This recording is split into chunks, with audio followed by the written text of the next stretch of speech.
আসসালামু আলাইকুম। তো আমাদের ছাদ বান্দা মোটামুটি কমপ্লিট।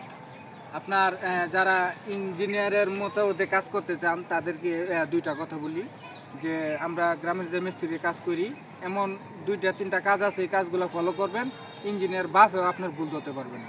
এদিকে আসেন,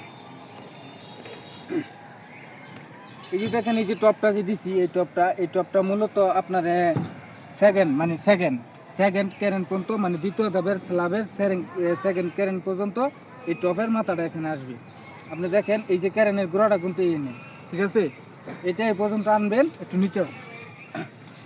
আর সবসময় খেয়াল রাখবেন যে ছাদের থেকে আপনি যদি ডালাইটা হয় 6 ইঞ্চি, তো আপনি সবসময় খেয়াল রাখবেন এখানে রাখার চেষ্টা করবেন 1.5 ইঞ্চি, ঠিক আছে? আবার এই জালি এখান থেকে দ্বিতীয় জালি রাখার চেষ্টা করবেন 1.5 ইঞ্চি, উপরে কভারিং রাখবেন 1.5 ইঞ্চি, তাহলে আপনার 6 ইঞ্চি ডালাই একদম এগ্রোড হবে। আর এদিকে দেখাই, আমার দেখেন এই যে এটা ক্যারেনের গোড়া, তো এই টপটা আমি কিন্তু এই ক্যারেনের গোড়া পর্যন্ত দিছি। আর বর্তমান ইঞ্জিনিয়ারে এগুলা মেনে নেয় না, যে ক্যারেনের গোড়া পর্যন্ত ক্যারেন টপ দিলে এগুলা নিয়ে আপনার ঝামেলা করে বা কাজ বন্ধ করে, হ্যান ত্যান অনেক কিছু। তো কেউ ক্যারেনের গোড়া পর্যন্ত দেবেন না, এই যে এই পর্যন্ত দিবেন, দুইটা তিনটা রড ছাড়াই দিবেন, ঠিক আছে? কমসে কম এই যে দেখেন ক্যারেনের গোড়া, এখান থেকে আপনার সর্বোচ্চ চেষ্টা করবেন 1 ফিট দেওয়ার টপগুলো, ঠিক আছে? আর আমি এ পর্যন্ত দিচ্ছি কারণ হলো যে এই রুমের সাইজটা হলো আপনার 12 ফিট বাই 12 ফিট, রুমের সাইজ কম, লুট কম, তার জন্য আমি ক্যারেনের গোড়া পর্যন্ত দিছি, মানে অতিরিক্ত যাতে খরচটা না হয়, তা এই জন্য আমি দেওয়া, ঠিক আছে? আর ওইদিকে এসে দেখায় যে আপনার এদিকে এটা এটা হলো আপনার মেন গাঁথুনি, আপনার এটা কোনসেল ছাদ, এন থেকে আমার ঝুলানো হয়েছে 4 ফিট। আপনার যদি 4 ফিট ব্যালকনি ঝুলান তাহলে সবাই চেষ্টা করবেন ডাবল টপ দেওয়ার জন্য।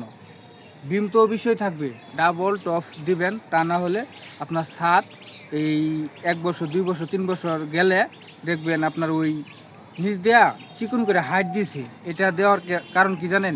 ওই যে অনেকে সিঙ্গেল টপ দেয়, অনেকে আছে কনসেল বিম দেয় না, এই জন্য ওই ছাদগুলা আপনার এই চুল হাইট দেয়। তো ডাবল টপ দিবেন, এই টপগুলো অবশ্যই এই ক্যারেনের থেকে 1 ফিট ভিতরে নেবেন, তাহলে আপনার ছাদ কখনো হাঁটবে না, একদম স্ট্রং ছাদ হবে, ঠিক আছে? এই ছিল আপনাদের বোঝানোর মতো কিছু কথা।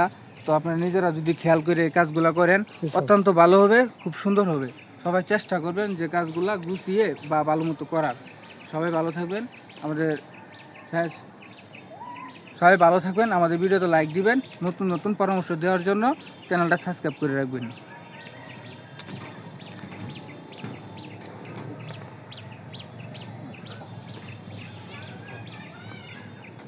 কি কথা মাফ করতাম না।